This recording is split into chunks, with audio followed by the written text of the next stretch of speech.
Hi press, అందరూ బాగుండాలి, అందులో నేనుండాలి. మా కంపెనీలో పాపం ఈ అబ్బాయి కష్టానికి మారు పేరు, ఇతని పేరే మా బాలు. ఆయన కష్టం చూడండి ఫ్రెండ్స్, ఆ సుత్తె పట్టుకుని పాపం కొడతా ఉంటాడు తమ్ముడు.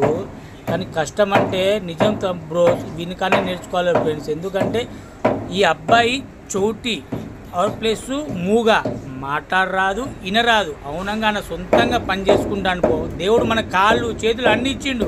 ఒక్కొక్కడు అవ్వ నాన్న సంపాదించి తినుకుంటాడు. కానీ అవన్నీ బిండ పెట్టుకొని పాపం వాడు కష్టపడుకుంటా రూపాయి నెలకు 10-12 సంపాదిస్తాడు పో.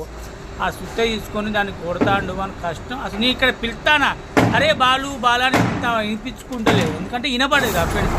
ఇది ఇట్లా తయారైంది. ఇప్పుడు మంచిగా తయారై 4 డబ్బాలు పట్టుకొని పోతాను. ఇప్పుడే పోతాను, ఎడిపోతాను తమ్మి అంటే ఇట్లా 2 ఏళ్ళు పెట్టి నడుచుకుంటా పోతాడు. ఇప్పుడు పాప మా డ్రైవర్ల డబ్బాలు తీసుకొని వెళ్ళిపోతాడు. ఆ నవ్వుల ఆనందమే, అర్రే బండి లేదంట, ఏటిపోయింది బండి కూడా లేదానికి. కానీ ఆ ఆటోలో పోతాడు మూగా చోటి, కానీ డబ్బులు తీసుకుని కరెక్ట్ ఇంటికి పోతాడు. నాకు తెలియదు, 2 ఏళ్ళు నడుచుకుంటూ పోతారంట. కొంచెం పాపం లైక్ చేయాలి పో. ఇలాంటి వాళ్ళు చాలా మంది మనకు ఉన్నారు. ఒక్కొక్కటి దేవుడు ఇచ్చిన కాళ్ళు ఉన్నాయి, చెవులు ఉన్నాయి, అన్నీ ఉన్నాయి, కానీ ఎవడు పని చేయడు. అమ్మ నాన్న మీదే బతాడు. వీడిని చూసుకుని కొంచెం పని చేయాలి పో. పాపం మన మమ్మీ నాన్నకి సపోర్ట్ చేయాలి. వెళ్తాను, మన స్టైలే వేరు. కానీ